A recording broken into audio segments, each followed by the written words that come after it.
biso bataba parquet donc état des droits état des droits mais ils ont ça na maté mais ngala mo banga nga vraiment nga ngeza kama beno ko tangi kaka explose kama be mutakena prison mutalibo songa na magambo kaka internet donc na biki apesa ya minene bartisa minene belé et belé si moteka ko lo basu.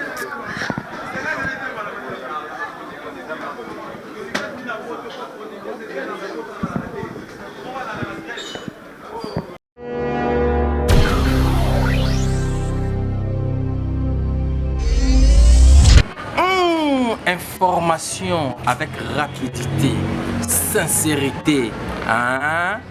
Source originale. Bissonioso, tout s'abonner dans Wechi HD TV avec Clarisse Wechi, hein? La grande marmite. Les Ziba, hein? Les Ziba, il y a information. Une fille sympa, simple, intelligente. Et puis, bien, avec un sourire éclatant. Où es-tu? Et Zarapongo, Malam. Bonjour, voilà, on va s'excuser pour le léger état que nous avons connu, faute de technique. On va essayer un peu de le faire même s'il y a des petites difficultés. Nous sommes sans ignorer que nous sommes venus pour accompagner notre frère, Pidastar, qui enfin est en train de faire sortir son album. Je pense que vous connaissez le titre. Lui-même, il sera tout à l'heure avec vous pour essayer un peu de partager ce qu'il a prévu pour vous pour cet après-midi. Donc, comme on vous l'avait dit au début, on s'excuse d'abord pour ces légers retards. Vous allez comprendre, on n'a pas de micro ici. On attendait le technicien puisse arriver, mais faute de transport. Voilà. Donc, on s'excuse un peu pour ces légers retards. Je pense qu'on va commencer notre conférence de presse comme d'habitude. Et pour d'abord commencer notre conférence, on va appeler l'artiste, il va venir et puis on va essayer un peu de lui accueillir comme ça s'est fait dans d'autres cieux. Essayer un peu de lui encourager parce que il a accepté de sortir pas au dos de grands artistes de notre pays, mais quand même il a décidé de s'envoler avec ses propres ailes. Je pense qu'à son arrivée, j'aimerais qu'on puisse l'encourager et c'est un peu de l'accompagner avec des acclamations, ça lui fera du bien. Et entre-temps, je vous prie de vous lever, on essaie un peu de le recevoir. Et puis, le temps qu'on puisse... il est où?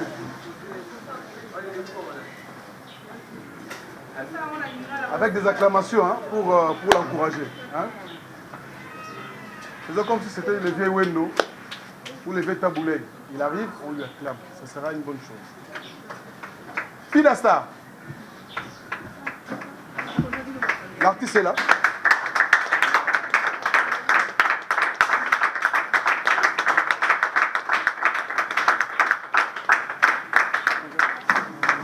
Un peu pour que ça soit.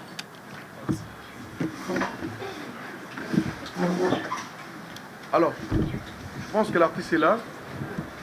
On va le faire comme d'habitude. Une conférence de presse, ça ne se passe toujours en lingala ou en lingala aussi en français. Alors, pour la présentation de l'artiste, je pense que je vais passer la parole à mon ami. Il va aussi se présenter aussi, faire la présentation de l'artiste. Voilà, chers messieurs, chevaliers de la plume, messieurs et dames de la presse, distingués invités à vos titres et qualités respectifs. Bonjour. Souffrez qu'on commence un peu en français pour une introduction, mais nous serons en lingala, c'est bilingue. En fait, nous sommes appelés ici, nous, qui sommes membres de la presse en République démocratique du Congo, pour cette conférence de presse de la présentation de l'album de notre cher artiste, lui c'est Pidastar. Pidastar qui va sortir son album dans quelques heures. Donc ici là c'est la sortie, c'est l'annonce de la sortie de son album qui s'intitule Mai. Mais on doit quand même retenir la présentation ou l'économie de la personnalité de notre artiste. En fait, Pidastar, c'est un artiste musicien congolais que nous avons l'obligation de les connaître pour ceux qui ne les connaissent pas mieux. Voilà, il s'appelle Pida Star. Pida Star, comme un artiste, il a un sobriquet, mais il a une vraie identité, il a un vrai nom. Et il s'appelle Fulgence Malo Malo. Fulgence Malo Malo, connu comme le sobriquet l'appelle Pida Star, c'est un chansonnier, c'est un chanteur. Voilà, un chanteur qui se fait appeler par plusieurs sobriquets. Il est chansonnier, on l'appelle 25e vieillard, Rabouni, Sensei, Extrémité, cerveau penseur. Voilà, c'est comment on l'appelle. Donc chansonnier, Sobengue chansonnier, Aoyo Kayo, cerveau moteur, cerveau penseur, Nyon Soana Ezara sobriquet naye. Mais on doit retenir une chose chez lui, c'est un auteur-compositeur. Donc quand on parle de chansonnier, c'est un parolier, et il est arrangeur, il est danseur, il est chorégraphe inné. Quand on parle de chorégraphe inné, on comprend que c'est dans les sangs. Donc pour ceux qui connaissent la genèse ou l'enfance de Pida Star, Azala déjà Mouto, quand il grandissait, il donnait des pas de danse, il donnait la chorégraphie, il s'est habitué, il est un artiste depuis son enfance. C'est un peu ça, une brève présentation de l'artiste Pida Star. Mais pour passer, je sais que Gabana déjà tout zawana parce que tu es memango, na moi likolo pour bisognon surtout yokana. L'album qui nous réunit en ce jour s'intitule Mais. Mais comme adverbe de négation en français, quand on parle de mais, c'est qu'il y a une contradiction d'une phrase qui avait commencé avec une autre idée selon la logique. Et mais, l'album de l'artiste Pida Star comporte 15 titres. Mais vous allez, là, je sais que Gabana va le faire parce qu'il y a eu quand même 2 tubes que Pida Star avait déjà lancés pour la promotion de cet album. Mais moi, je vais un peu vite pour nous citer les titres qui font que cet album puisse avoir 15 titres. Nous avons au premier titre, nous avons Authenticité. Après Authenticité, nous avons Nostalgie. Bokono comme 3e titre, Kibomango, Tragédie ratée, Ekenge, Au-delà de l'amour, Mesadier, Pitécanthropikiste. Donc ça, c'est un peu un mot emprunté, comprenez-moi. Il y a L'arme de mon âme. Et le 11e titre, Elle m'avait dit. 12e titre, Son Excellence. 13e titre, The King. 14e titre, Maman. Et puis, pour boucler la boucle de cet album, nous avons Bomanga Neleng. Et dans cet album, vous allez comprendre qu'il y a des diversités. Il y a des chansons qui sont typiques de Tolobaga. Mais il y a aussi des folk, afro-folk, Bablo Betami, Afrobeat, Bablo Modon. En fait, cet album est tellement riche et avec l'artiste, il va quand même essayer de répondre à toutes les questions possibles. Et il est prêt pour vous répondre. Mais je repasse encore relais. Moi, c'est Steve Kambanga, pour ceux qui ne me connaissent pas trop. Je passe les relais à mon confrère Gabana Bassele pour la continuité des débats. Merci. Voilà, comme c'était déjà dit, je pense que un tout petit peu c'est éclairci. Alors on va partir du côté de l'artiste, il va s'exprimer pour nous donner son mot de circonstance, afin qu'on puisse commencer notre échange comme d'habitude. Alors, Pida. Bonjour à tous. En fait, on a préféré avant de décoller dans l'étape, ceux qui te reconnaissent, ne fait qu'une minute en silence pour nous retour, moi c'est très important. C'est levé.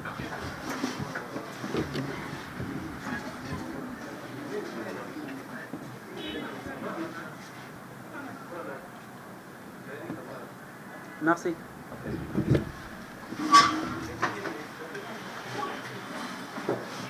En primo, on s'est excusé d'abord pour notre temps. Normalement, le programme est à 11h juste. Vu la réalité, sur des moutons, machin, ça dit que tout on a retard. Vraiment, personnellement, je m'excuse auprès de vous. Ezaki na volonté n'a gâté, mais en réalité, autre côté, nous business ensemble, donc c'est un peu ça. C'est moi, c'est Malo Kalimba Fréjance. Le vrai nom, c'est Malo Kalimba Fréjance. Naza plus connu na combo ya Pida Star. Ndeka bande va présenter à chansonnier, Small V Chambral, Cerveau Penseur, Rabouni, Sensei, Extrémité à Makanisi. Donc c'est un peu ça. Tant qu'artiste, na décidé après avoir coupé ça, qu'on travaille na bande Moussousou, na collaboration, en matière il y a côté cap, il y a Nzembo, donc on a décidé qu'il y a la carrière en Anga. Alors je pense qu'il y a cela une année et demie, tout à l'heure awa, na conférence de presse Tangaï Kaka, pour nous lancer des types auto lancer qui tragédie ratée et puis l'autre là. Mais les lots ils appellent pour nous lancer officieusement ou officiellement intégralité à album. Dans cet album, tout ça effort, il y a ça il faut ça en 2085, mais nous avons grâce au précédent mois, on a 2020. Je pense que l'album, on a besoin de décider. On a travaillé comme des fous, on a su le maire de moi-même. Je pense que tant que tu as je pense que Bopé ça a raison. Merci. Voilà, merci. L'artiste vient de parler. Comme vous avez bolingo ezalaka te ntango bozokolia ensemble to ntango botambola ensemble ezalaka quand même soki moninga aza na show to aza na préoccupation to aza na likambo oyo esengi soutien soki babengi yo foya preuve année vous êtes tellement ici nombreux parce que vous voyez qu'honorer invitation oyo l'artiste nous a donné, ça c'est une bonne chose, ça mérite les acclamations dans les lots. Et de deux, il y a d'autres artistes qui ont pensé de venir encourager l'artiste, notre artiste qui est en vedette aujourd'hui. Nous avons la présence, il y a un chef. Quand nous avons commencé ces combats de la team, il était là. C'est l'un des artistes phares, Héritier Watanabe. C'est aussi parmi les étoiles brillantes de Banaïna, Diego Milito qui est venu encourager son frère. Il mérite aussi des acclamations. Et nous avons aussi...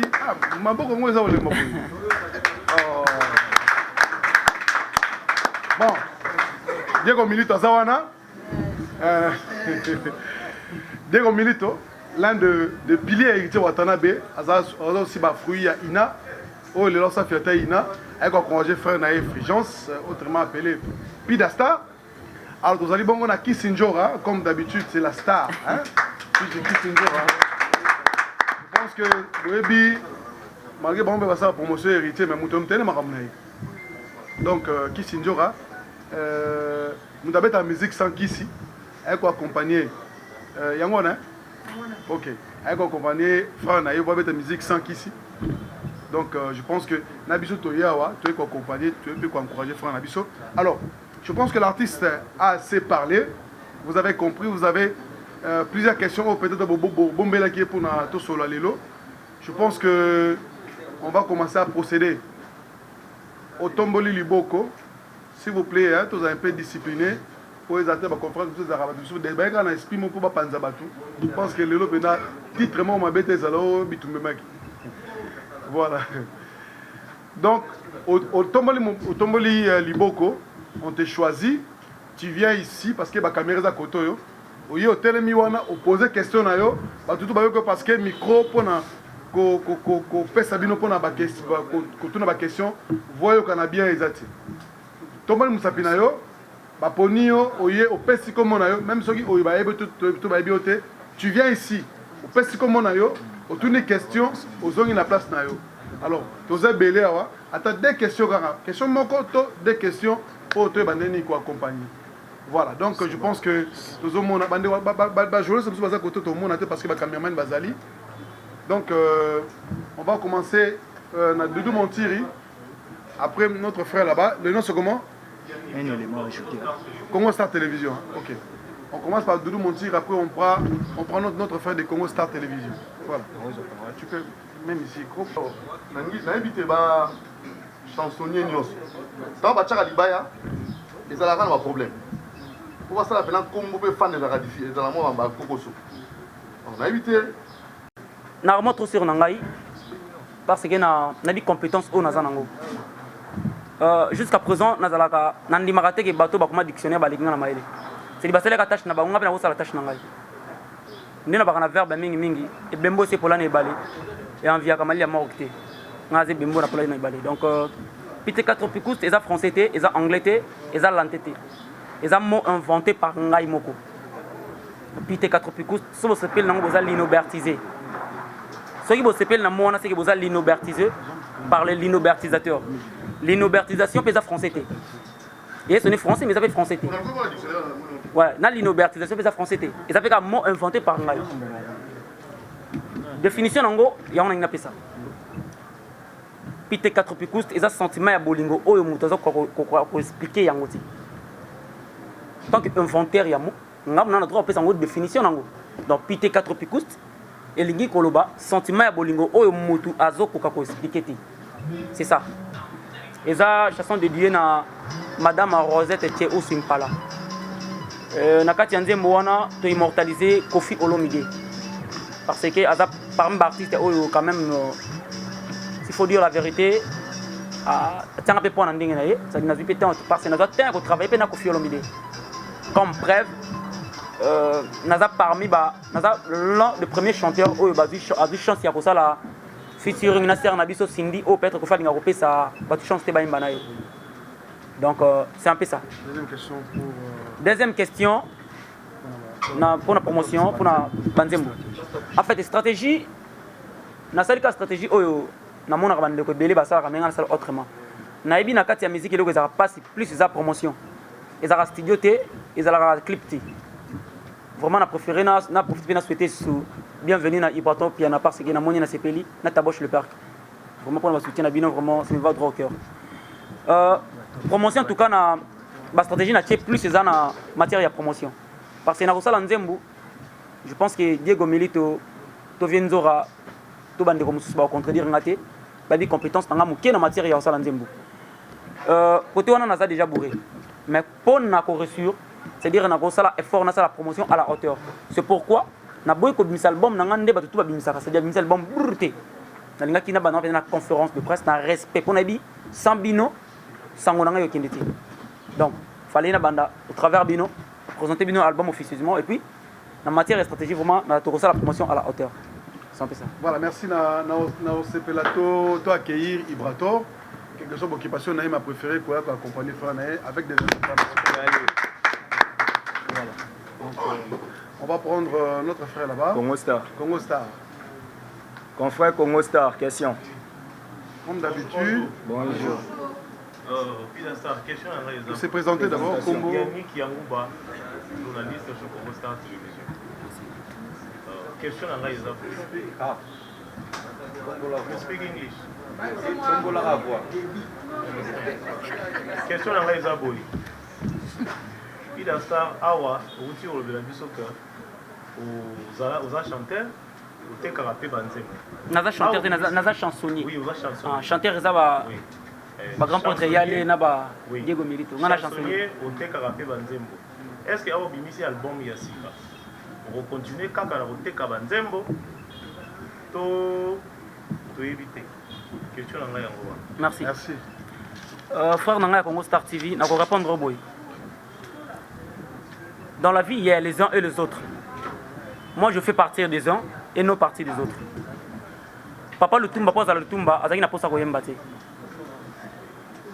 Agardaki Lutumba obat baye belaki. Ngana za chansonnier. Na ko sepela ko traiter comme chanteur te. Et puis bo condamner nga na voix te. Tam se voix na ngeza moja to eza malam to mabe. Bo compter nga na côté wana te. Pour na za vraiment chanteur te. Ngana za chansonnier. Vinanga eza ko sala nzembo. Vinanga eza nzembo. Ça veut dire ngai moko na miyebi ke na ko pesa ka jamais valeur plus na ko yemba ke ko koma. Comme na komaka chaque jour.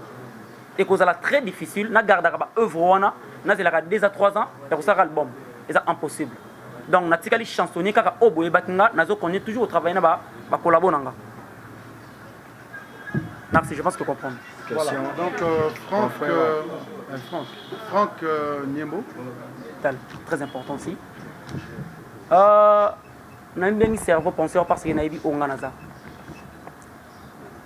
Insanité et yangote de sala kamtaza na succès. Comme preuve nalanda une fois na lobate pozawa. Parce que na tira ka par exemple belé et malamu ko ba bandeko surtout ba bazana kombo ba bandele bosonanga. Natala une fois y aller. Qui porte au piano tela lobby. Azo comme ba leader musu ba sepela na ba succès ya ba générique simbi a sepeli. Or na kata générique ba animateur ne ba boaki za yete leader mtabwaki. Vous comprenez pas? Déjà insanité ming surtout. Ils ont vraiment facilité à coller un générique qui n'a pas rumba. Déjà dans l'album nanga na salle générique. Déjà na moi 22% il y a chance, il y a insanité qui est longue. Et puis dans l'album nanga du début à la fin même na ba sens autre ba verbe qui bêtise montre dans le sens qui na sens normal et cause la bêtise exact. Na salle pena effort ya ko sala banzem lokola ba maya ndenge zala babia c'est dire nzemo boza bien et ça peut succès mais en insanité. On n'est pas obligé à ça la pour nzemo ça succès, on n'est pas obligé à une insanité. Naza vraiment na ba exemple belé à prouver bino banzem et belé ça la ba succès na ça. Et ça on insanité donc ça veut dire tout ça on a bien zela ko leka na ma bene malamu dépendant na moto. En tout cas on a poni nzela ya ko imba sans insanité. Mais comme c'est comme si je récolte quelque chose. Titre album nanga examen. Effectivement vous avez raison. Na ko répondre au boy. Titre album on a tiré qu'on a carte Bible. Je me suis enfant qui na Bible na tanga. Na tombé na Genèse 1:1. Na monde ba commis au commencement Dieu créa le terre et la ciel, le ciel et la terre plutôt, excusez. La terre était vide et l'esprit de Dieu se mouvant sous les eaux. Na mituni oh. Donc na début mon kilima déjà zalaka bon na salaka mai. Est-ce que penser ngi fuma kango wana? Au commencement, Dieu créa sur la terre était informe, vide. L'esprit de Dieu se mouvant sous les eaux. Donc c'est que moi, ils ont vraiment boulé qui wana. Parce qu'ils pensaient que font. Nazo réclamé et le remorté. Mais na meminde on a memi. Nazo na temps ya ko réclamer té. Balabara en français, celui qui n'a pas droit de se révolter n'a pas droit de se lamenter. Donc nazo temps ya ko se lamenter té, ya ko réclamer té. Apport nanga on a même le album nanga bosom. C'est ça. Merci. Alors on va prendre Nadège Igouafou. OK. Boyebi Magambo et le kaka la fois dernière. Vraiment na sengi na bandeko toawa. Pour ça l'effort n'est pas citer le nom d'un artiste. Parce que il y a question de kaka non. Non, référence je pense que de mieux Yemoko atanga comme artiste oyo otanga Ibrator, atanga Kofi, atanga Badutu. Mais ce cas cité comme artiste moko s'il vous plaît. To aider parce que Mike Mukebai a bimalelo. C'est parce que bilobela na biso ne tilagia ça biloko wasala gilela se retrouver lelo. Alors s'il vous plaît, qu'on cite comme un musicien, je na question le baka musicien. Sotaï comme que non yo il paraît. S'il vous plaît, bon aider à un jeune artiste à Nathalie Belé à continuer au ça toujours ba musicien. S'il vous plaît, toi aider. Voilà, merci. D'accord, répondre à la sœur nanga boy. Ngana album nanga c'est 4 ans. Et ça nanga te pour ba raison moko boy non.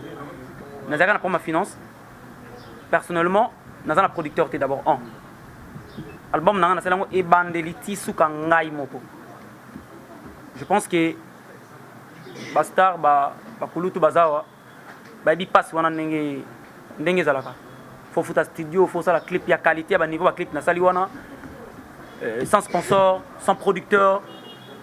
Aux années c'est moto qui ndaka buka atam sur 200 francs non. Nazaka obligé à sala nzembu, na teki nzembu, tana teka nzembu wana mbongo wana.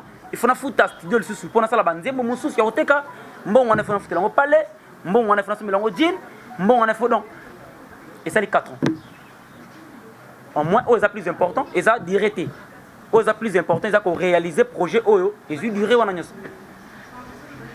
Merci. Voilà. On va continuer. Merci. Mais c'est faut déjà un et ça bêtise l'album nanga faut yo kango sou bien vraiment on a dit que c'est bien nzembo ni trop faut kango oreyo kango lisusu en tout cas bêtise ça té na ko autoriser bêtise morte na ba texte nanga malgré ba exemple intervention ba ndeko ko intervenir mais ça na mutu moko yamba ki insanité na kati ya prononcer insanité na album nanga té il faut oyo kango bien oyo kinde bien tétan mususu première question les acquis qui les là nous allons ils ont mon ordre hein au boy Qui t'a fait? Dans les gars. Ah non, non. Tout ça, moi, ordre. Non, Yoka. Tu fais comme ça, ma ponio. On l'a dit. Depuis la caméra, vous avez exemplaire, toi, vraiment. Tu fais comme ça. Non, le but est bon, tu vois. Le but est. Ok, puis de l'eau. Désolé, première question, Zalaki. Première question, Zalaki. Vous vous rappelez de la première question, s'il vous plaît? Première question, Zalaki, c'est la première fois pour ça. Bon, pourquoi? Mais. Et pourquoi? C'est comme si vous avez évité chèque. Francis Bissenda, un album nanga, mais c'est un titre et album. Mais ça n'a pas mon côté na kati zana ngome. Mais na sali synthèse ya album nanga mobile. Vous comprenez? Parce que ça na banze mo mususu o yemba mangana ki ça ça mais na sali album de bandeti suka mais et ça n'a pas mon côté de parler sur titre album. Nga titre wana ezali eza synthèse ya album nanga. Nazo banga échec mon côté parce que oh nzamba chakat nanga eza tellement fort que nazaka natambola toujours positif. Voilà. Je pense que vous comprenez déjà que mais je me rends mais c'est belé. Ça message là ma main. Chéri Mumbai. Merci beaucoup vraiment. Merci Mumbai. Nako bana na préoccupation le lobby qui est oza dans la musique ya ba extraterrestre. Déjà nako senga ceux qui moyen vraiment ezali ba aider biso ba na singa tante moko. Nzembo wana les attiré na yiba kango na album ya Yale Ibrantor Piana Azao. Nabi que ça lui passe mes vérité. C'est moneza au-delà de l'amour. Na sala ki erreur au lobby effectivement les bosso. Tant on a bana ki enregistrement album nanga na sala banzembo ko leka banzembo na sala batu. C'est na commander moko bango nanga na danger. Mais après na ko se rendre compte que ndenge nga na raisonnaka ezan ndenge ba meloman ba raisonnaka te. Il faut simplifier les choses. Nazali censé kozonga studio na rectifier banzem ebele. Nayoka mutu nyoso, nayoka batu nyoso. Nayoka quel album ya yale, nayoka banze ba album ya Gugan Wata, nayoka ka Fali, nayoka ka Ferré, nayoka ka Kofi. Bazana combo ba yebana liboso nanga. Parmi bango, ezana batu bazala ba chansonner liboso nanga ba Kofi Olomide. Nazaki obligé à kozonga vraiment na écriture oyo. Mutu toi vous en a facilité à comprendre texte et mélodie. Déjà côté on a rassuré yo côté deuxième question la première question la qui on a des préoccupations. Ba producteur bazate structure on a sali ezaka ka kobenga d'abord bino. Rôle au déjà bozali, au rôle au de sali au la conférence de presse. Moi je pense que ça rôle ya munene ponanga. Parce que parmi bino moko au boza awa bozana ba fanatique na bino au batala ka bino. Ce qui beaucoup aider biso vraiment ba image au besoin de la conférence de presse d'abord ce qui vous allez diffuser.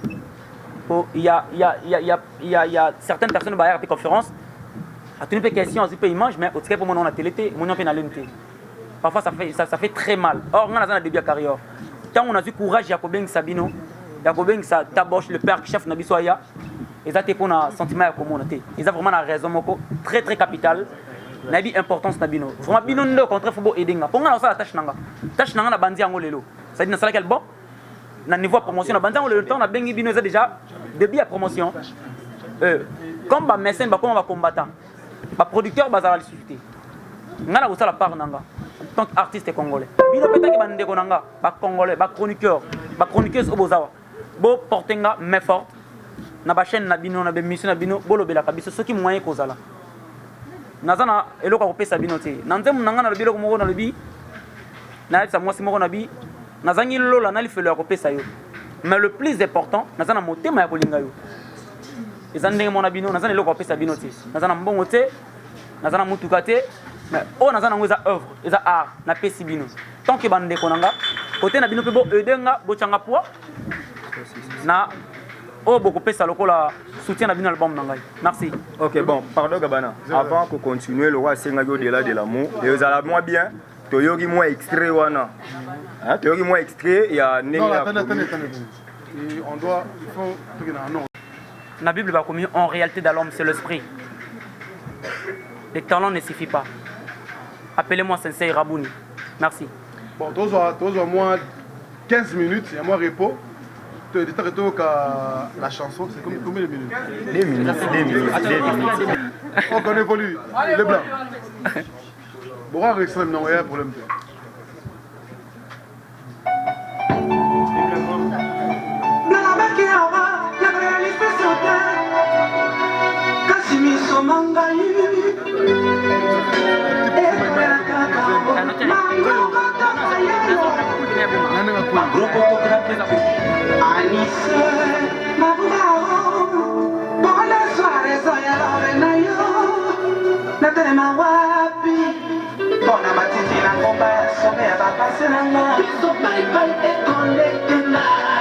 Rumba Anissé Mafuba Yamer Zanya Climatiseur na tombone serari kama kanisinde eyebi kilo ya liwa Anissé Mafuba martirizenga Soldat amorono Ina ekomeli na mirala matation Tony Coco Voilà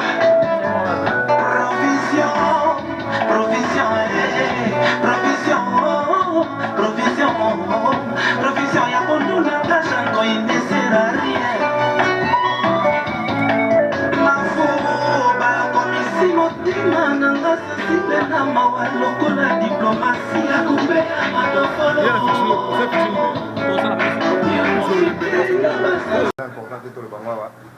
mais azoyemopoanga na poa na ndenge moko azolinga atambola na musique oyo bato bacomprendre kaka pourquoi mais nga naza déjà fanatique na ye bien kayembaka mpenza danger parfaitement te mais aza na balinie moko boye nzambe apesa ye nayebi ke ata lelo te yo kose focalize na succès te yo salaka nde ya bien etutaka mitema bato voilà po ozela succès so ezwi te apa olembi.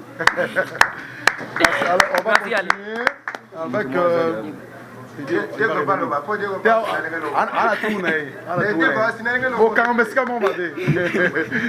alors, bonjour à tous. Bonjour. Nadège Beauté Ibi Solution. Baboyaki.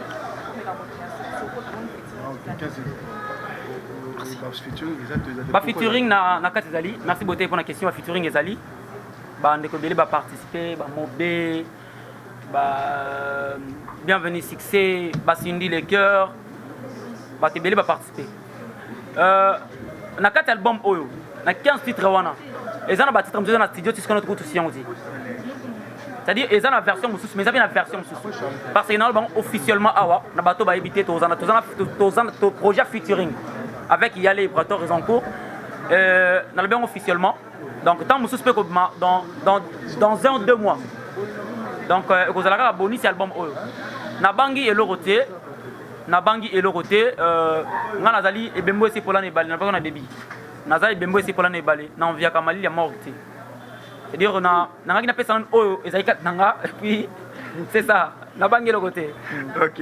Voilà, on va revenir chez Voilà. Bonjour Pida. Bonjour. Charlie Asifa qui natika le même personne, na changé nanga ti. Ezaka kana décidé ki na sa album nanga, na sa album. Na kosala mi baleni na kosala mi ça. Ça n'a rien à voir na kotika ou soit changer non. Deuxième question na ezalaki, on parla qui sur le problème aux arnaques de musique. Problème aux arnaques musique. Comme solution. Na bi ke na mboka na biso loko za et loko comme le lisumu, eza vérité. Plus grand de fond na yango wana. Na lingara mingi vérité. Et puis na contenir le baka vérité. Na mboka na biso so mutaliki na balabala awa azoli alipa bato ba osekai. Ata azoli alipa nangu bana balabala. Mais le même personne, so so mais la banque azoleka. Bato ba okipeti normal. Ngai na memi kaka vérité. Vérité na nga eza na écriture na ngai. Eza apport nga na memi. Orchestre. Na kosala ka orchestre. Mais il faut qu'on stable le cola vibratoire. C'est pas facile. On travaille en aïe, on assiste à une répétition, on a des musiciens. C'est pas facile. Oh, il y a siège nangai. Pas le même but. Il y a siège nangai répétition. Oh, il y a place dans la répétition. Siège nangai.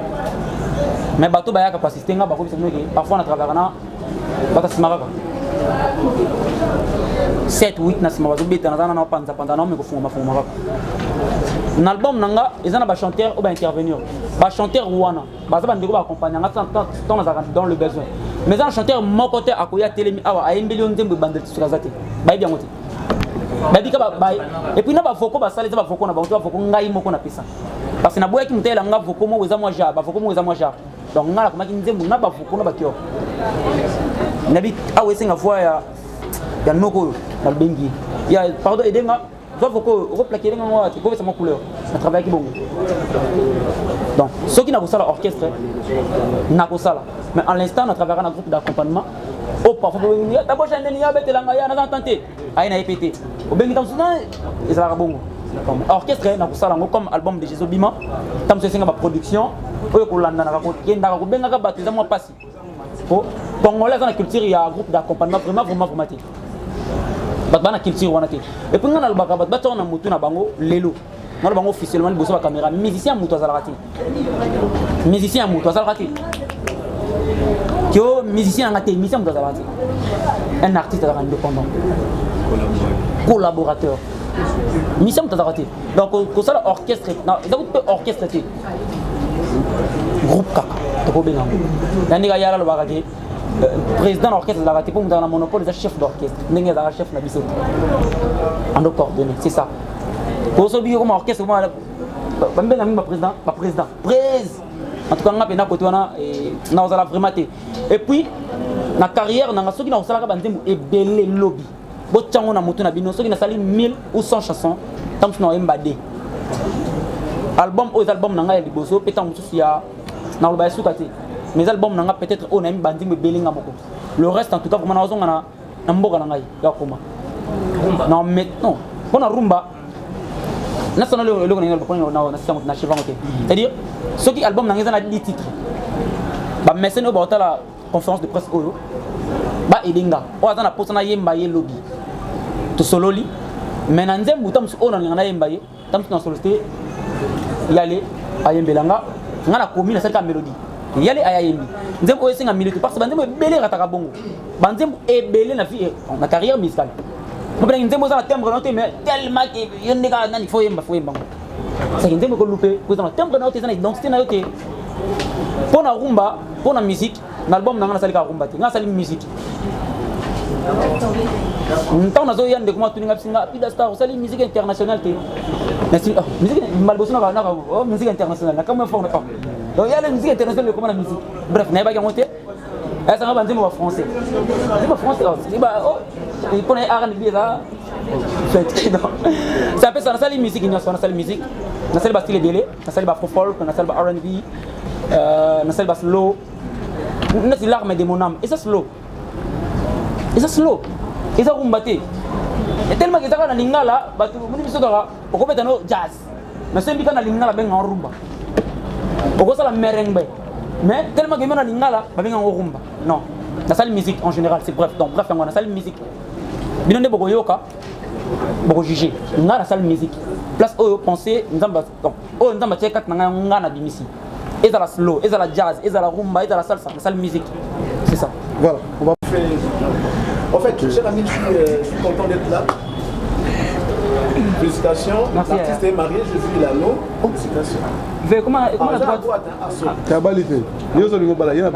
Observation. Quelle est la place aujourd'hui? Bon, il y a une question pour les milliers, maintenant tout n'arrive. Quelle est la place aujourd'hui de l'Internet et la télé traditionnelle? Parce que généralement dans des conférences de presse,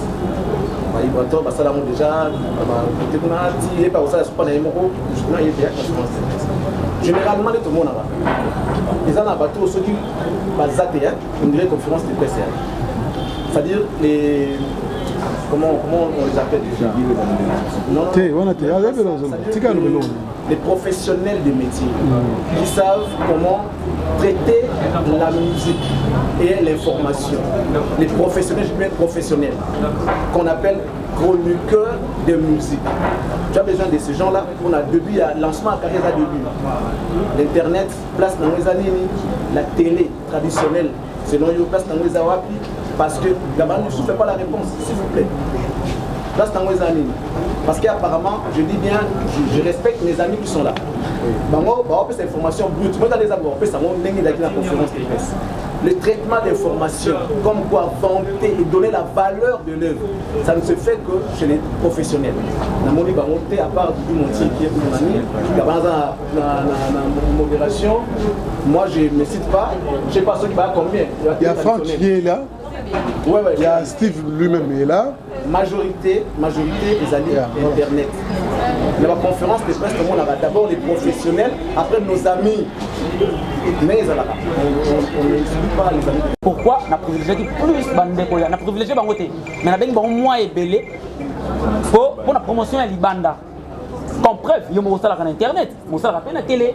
Donc on a dit que vous avez une double tâche. Donc pour la question, on a déjà un vous êtes trop sûr. Merci beaucoup. Naza trop sûr na œuvre nanga na dur nanga naza trop dureté naza trop sûr na dur na yo alors que ça na tout premier album na yo comme une vie na on comment album té parce que banze pas tous bailler mara c'est mais là ça l'album grand frère papa ta boti mwana liboma azalaka fier na je pense que réponse dans comment tu négocies pour ton temps et si tu ça satisfait pour la développer on a qu'à faire non non, voilà après. Voilà après l'émission. Non, pour la question de l'album, ils ont œuvre au Manasali. Ils ont œuvre nanga ya liboso. Bon mais obima. Yoka yango, zotan ya kosomba ngo tinda batu basomba yango ba télécharger. Ba yoka. Soki obango ba koyoka et que ça la contraire na o nga nazo loba siko. Ba tenir nga télé. Naza dur, naza sûr, naza dur, naza sûr. On a dit niveau œuvre au Manasali. C'est ça. Voilà. Dernière question, Zalaki. Comment tu négocies ton temps et pour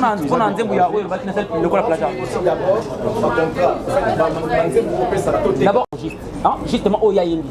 Maintenant, Naïmbi au-delà, il a pensé à Moutou. Vous comprenez? Naïmbi au-delà, tiré Yango. Et quand on a besoin qui peut-être Naïmba qui n'aime pas Ibrator, Naïmbi Yango Pina qui non, couple plan Nangat. Pour album, on a mis le bloc on a fait. C'est-à-dire, nous avons la fin qui couple. Oh, il m'a mis oh, on dit non, na bombe banzembe belle bongo. On a changé plus de 4 ou 5 chansons. Sur la mémoire bien. Album nanga. Nous n'avons qu'une zémoune ah. D'abord, nous n'avons pas d'agir mais après, na bimisi ngote. Na changé une zémoune parce qu'il y a 2, 3, 4, 5 paroles. Na nzembe ya mutu moko boye. Lelo na zetu na temps télé matin na bagay. Mon nzembe wana ngai na temps na suite. Parce qu'il a tracé nzela mususu. Bien sûr, na zaka pida boye mais na tracé mode mususu. Na fait na multiplier mode nangai. Donc je pense qu'il a répondu à la question donc c'est-à-dire les gens on a au-delà à penser à moi. Voilà, Moura de la presse, bonjour à tous. Merci Moura pour la question. Moura de la presse, un soda. En fait merci Moura, tu sais moi. Appelle Moura. Mayo, tu peux Moura.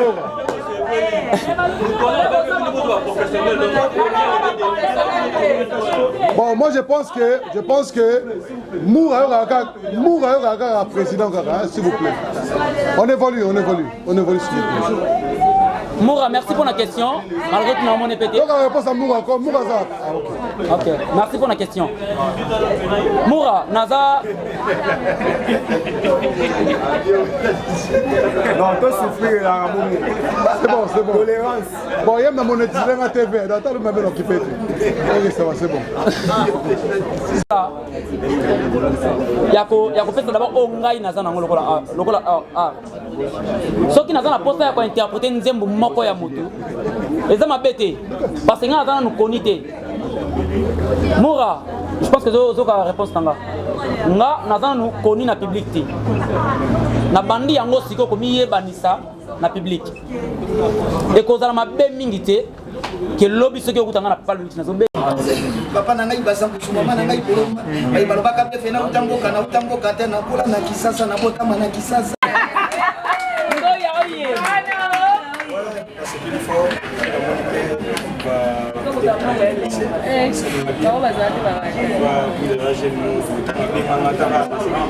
S'il vous plaît, Makelele.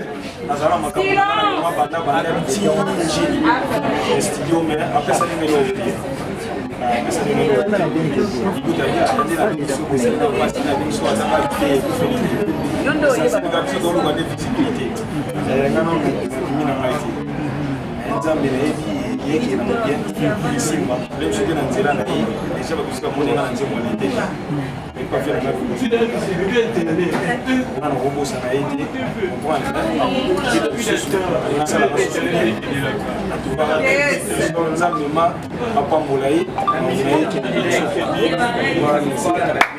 Voilà, merci. Alors je pense que Tokomi passera là-dessus comme un ça lui l'obana. Attends, on a repris sa binoté. Tout le monde a offert binoté, on a repris sa binoté avec le bon, on a repris la binoté. Album on a fait un peu d'engagé. On a fait un peu d'abino. On a fait un peu de mélomane. On a mis la musique qui a bien. Vraiment, on a tout compté sur moi comment ça. On a fait les parts d'anga, oui. Certes, on a fait la promotion. La promotion et ça, on a fait la moté. Promotion, ça, on a fait ensemble. Moi comme quoi Zalia enseigner na bino tant que frère na bino tant que jeune frère na bino leki na bino moi na bino ndeko na bino ya na bino camarade na bino bo aider naité mais bo sunga œuvre on a sali l'émission internet bo le bela kamo ski moi ça qui temps na ba TV bo le bela kamo na ba radio pour que tout me ka propulser musique congolaise lelo de la musique na biso ezo kita ezo koya ezaka parce que biso moko bolingeza te ndeko ça offre na ye boye conférence de presse mais au diffuser en côté olingi musique a mutone évoluer ndenge nini information pour ezala propager comment mutakoye ba te disque ndenge si seulement il mange au tient on a ligne pour se diffuser on a télé vraiment nazo compter sur bino na bengisi bino pambate pour na bi importance na bino na carrière na merci on a ko ba ngwana merci Voilà, je vous passe un message d'Asteve et puis je vais vous clôturer la conférence. Voilà, je remercie au premier Souka. Il y a une conférence de presse Nabiso, Gabana, la police à débat. Alors ça la clôture finale. En fait, on a aussi Nabiso merci. Et ce bah qui correspond à l'invitation. Donc, tous à mobilisés comme un seul homme. Ceux qui les logiques techno, aussi puis d'astar les guides techno. Mais ceux qui n'ont pas techno, ils vont soutenir pour les logiques sur Congolais. Tout ça là, bon, les vitesse il y a médias en ligne, les incontestables. Donc il y a un Libanda, puis d'astar. Par contre, on a un Cameroun, un Côte d'Ivoire, même Nancy. Et on a bien bisonné à Totia Maboko. Tous à la polémique, on a été, mais bisonné sur tout ça, nous sommes encore. Pour soutenir l'artiste et la biso. En tout cas, on a pour le bagage, on a un grand merci et bon après-midi. Merci, je pense que Tokomi a vraiment ezalate quoi. C'est la première fois que mon artiste Abimi Sika, ko beng saba. Ba journaliste na biso tout ya Congo ya minene na obayebani na biso to ya na sepeli kana courage na sepeli na courage na. Un jour, c'est quoi par rapport à ndenge de condition d'adi qui tamba la koufi. Est-ce qu'on cause un amant liloboko lo ba parce que ngai vient jour na salle théâtre. Na zapena artiste complet no moninga marga na zana musique. Mbalo somba formant ala zamona barumbu, mbalo sombo a formant a makasi ya Freddy, ndenga formé ba Brifit Tante Linda. Na travana dadi di Kambala trop c'est mon grand frère. To ça ne ba pièce belé kala. Na yeba raté biloko kala lelo ezala raté na Congo. Même pour le kufa to ça biloko ben en 2014. Nazo mona ngote na habité. Eza passe artiste comédien de bazo kufa. Eza bien té quoi, eza bien té. Bazo kufa ba liwa moko boy presque. Donc vraiment eza bien té. Balinga ba sangana nam quoi. Et puis na ki epa na bango ki mutema mabe comme belé. Qui jalousait comme makasi. Donc balinga ba yokana quoi. Ko peut-être artiste munene boye. Yada dingana benge yada c'est mon grand frère. Yada di Kambala et pas linganga mingi. Alinganga mingi te tourner na trop.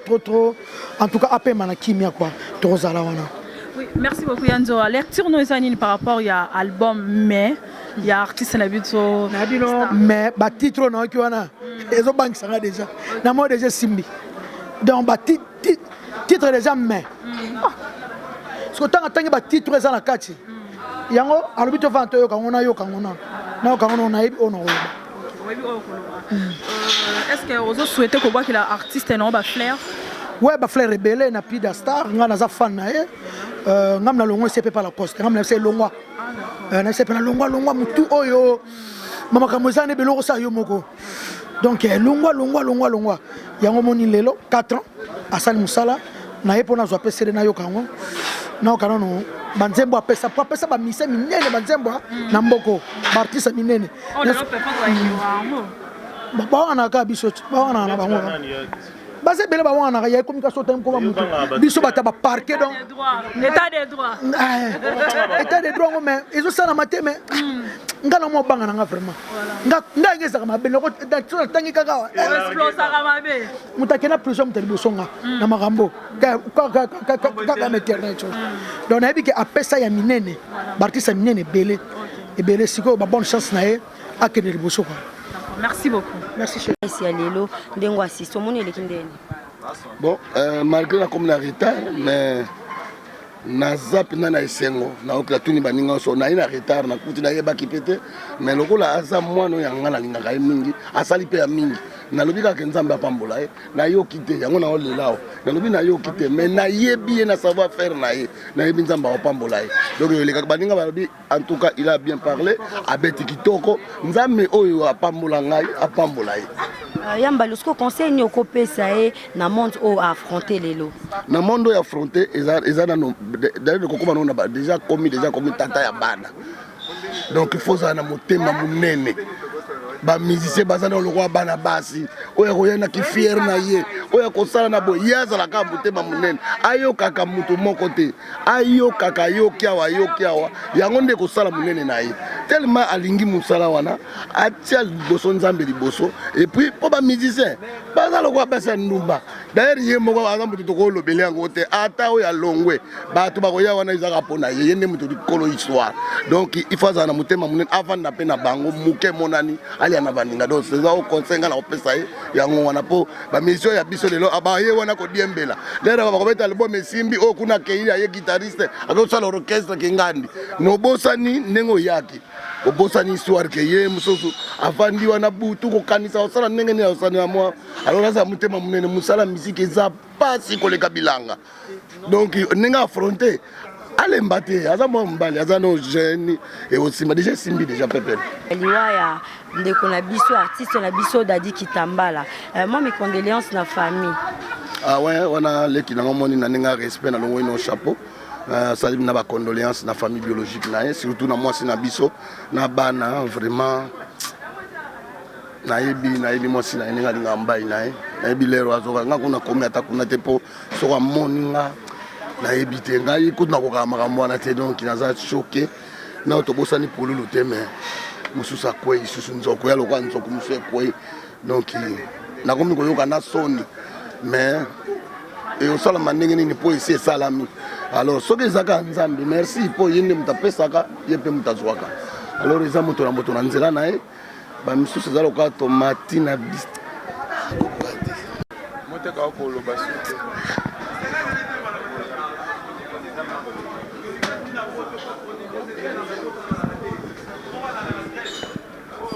Voilà, chers téléspectateurs, merci.